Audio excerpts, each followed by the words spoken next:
नमस्कार, मेरा नाम है माही और आप देख रहे हैं एसएम न्यूज़। क्या आप जानते हैं जिस भारत में आज संविधान का गर्व किया जाता है, उसी भारत में डॉक्टर अंबेडकर के खिलाफ वो बड़े नेता थे जिनकी एक चाल ने इस देश को सदियों पीछे धकेल दिया है।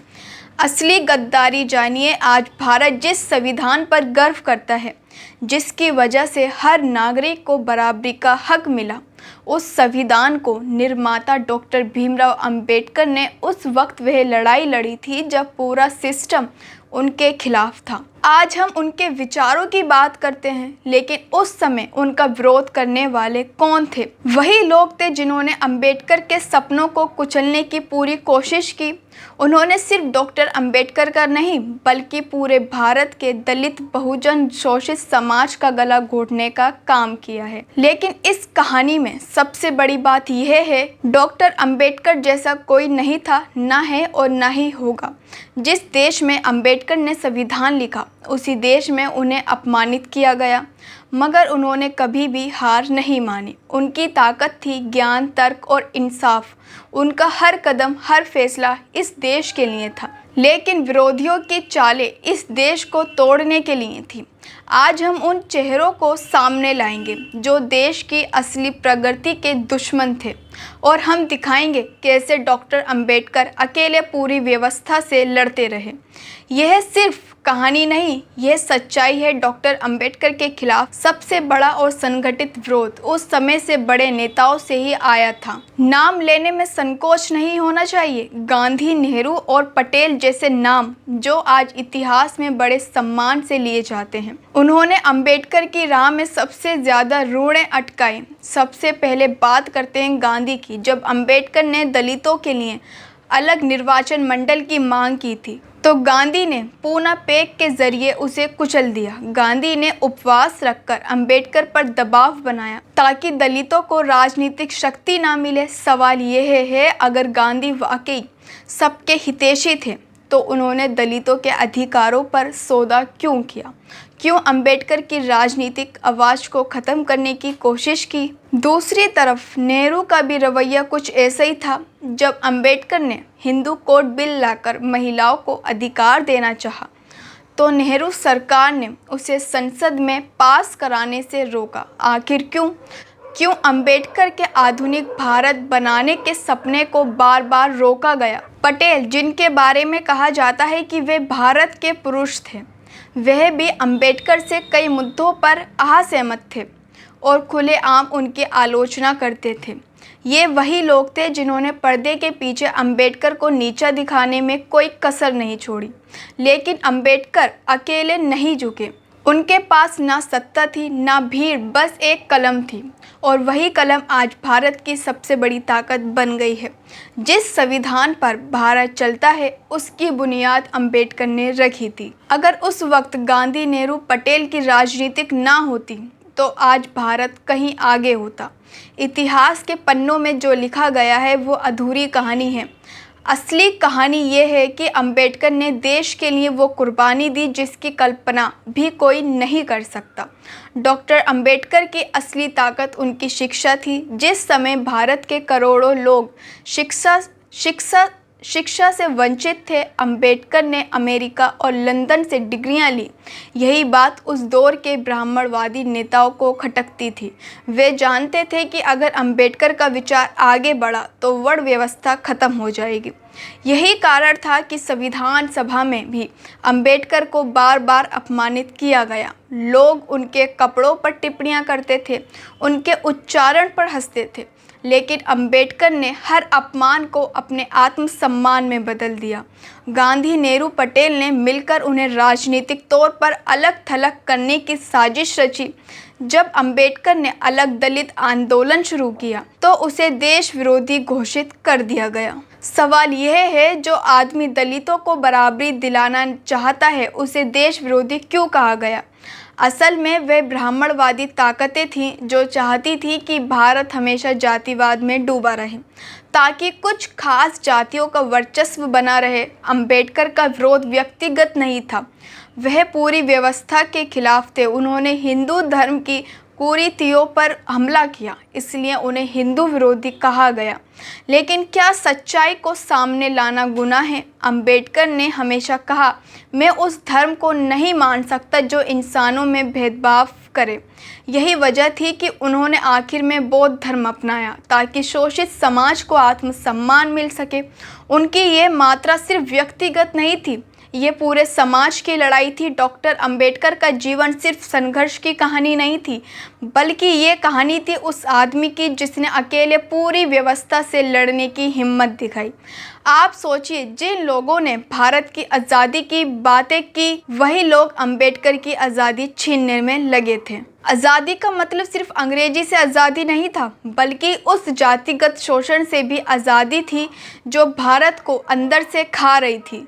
लेकिन जब अंबेडकर ने दलितों के लिए बराबरी की मांग रखी तो नेहरू और गांधी जैसे बड़े नेता सामने आकर उन्हें रोका गया। ये वही भारत था जिसके लिए करोड़ों लोगों ने कुर्बानी दी थी। हिंदू कोड बिल इसका सबसे बड़ा उदाहरण है। डॉक्टर भीमराव अंबेडकर ने जब महिलाओं को सम्मान अधिकार देने की बात की तो संसद में हंगामा हुआ। वही नेता जो आज समाज सुधारक कहे जाते हैं, उन्होंने महिलाओं के अधिकारों का विरोध किया। अंबेडकर ने बार बार कहा, अगर भारत को आगे बढ़ाना है तो जातिवाद और लैंगिक भेदभाव खत्म करना होगा। लेकिन सत्ता के लालची नेताओं ने सिर्फ अपनी कुर्सी बचाने के लिए इस बिल को पास नहीं होने दिया। आखिरकार थक हार कर अंबेडकर को कानूनी मंत्री के पद से इस्तीफा देना पड़ा। सोचिए, जिसने संविधान दिया उसे ही अपनी कुर्सी छोड़नी पड़ी। यह सिर्फ राजनीतिक धोखा नहीं था, यह इस देश की आत्मा के साथ धोखा था। डॉक्टर अंबेडकर के साथ सबसे बड़ा धोखा था तब हुआ जब उन्होंने महिलाओं के अधिकारों के लिए हिंदू कोड बिल पेश किया। इस बिल का मकसद था महिलाओं को संपत्ति में बराबरी, विवाह में अधिकार और तलाक का हक देना। लेकिन यही वह जगह थी जहां उनके विरोधियों का असली चेहरा सामने आया। नेहरू सरकार ने बार बार उस बिल को रोका, संसद में चर्चा नहीं होने दी। आखिरकार डॉक्टर अंबेडकर ने इस साजिश को समझा और मंत्री पद से इस्तीफा दे दिया। सोचिए, जिस आदमी ने संविधान लिखा उसे अपने ही देश में महिलाओं के अधिकार दिलाने से रोका गया। नेहरू ने उस वक्त राष्ट्रीय हित का बहाना बनाया, लेकिन हकीकत यह थी कि ब्राह्मणवादी मानसिकता इस बदलाव से डर गई थी। अंबेडकर का सपना था एक ऐसा भारत जहां हर औरत को बराबरी का हक मिले, लेकिन सत्ता के भूखे इन नेताओं ने उस सपने को कुचल दिया। फिर भी डॉक्टर अंबेडकर झुके नहीं। उन्होंने कहा था, मैं जला दिया जाऊं तो मंजूर है, पर झुकूंगा नहीं। यही वजह है कि आज भी अगर भारत में महिलाओं को अधिकार मिलते हैं तो उसकी बुनियाद अंबेडकर की कलम से ही रखी गई थी। डॉक्टर अंबेडकर के जीवन का सबसे दर्दनाक अध्याय तब शुरू हुआ जब उन्होंने महसूस किया कि हिंदू धर्म में शूद्रों और दलितों के लिए कोई स्थान नहीं है। उन्होंने कहा था, मैं हिंदू के रूप में पैदा हुआ हूँ, लेकिन हिंदू के रूप में मरूंगा नहीं। ये बयान सिर्फ शब्द नहीं थे, ये उस यातना की कहानी थी जो उन्होंने पूरी ज़िंदगी झेली थी। पूना पैक्ट से लेकर हिंदू कोड बिल तक हर जगह उनके खिलाफ साजिशें रची गईं। आखिरकार जब उन्हें लगा कि जातिवाद मानसिकता कभी नहीं बदलेगी, तो उन्होंने बौद्ध धर्म अपनाने का ऐतिहासिक फैसला लिया। यह सिर्फ धर्म परिवर्तन नहीं था, यह एक क्रांति थी। उन्होंने करोड़ों लोगों को संदेश दिया कि अगर इस समाज में सम्मान नहीं मिलता तो नया रास्ता बनाना पड़ेगा। लेकिन विरोधियों ने इसे भी तोड़ मरोड़ कर देशद्रोह बताया। असल में देशद्रोह वो थे जिन्होंने देश को जातिवाद को जहर में डुबो दिया। अंबेडकर का बौद्ध धर्म अपनाना उनकी सबसे बड़ी जीत थी, क्योंकि उन्होंने भय और गुलामी की जंजीरों को तोड़ा था। आज हम जो बराबरी की सांस लेते हैं वो अंबेडकर की इसी बगावत की वजह से मुमकिन हो पाया है। सोचिए, अगर डॉक्टर अंबेडकर इस देश में नहीं होते तो आज भारत का क्या हाल होता।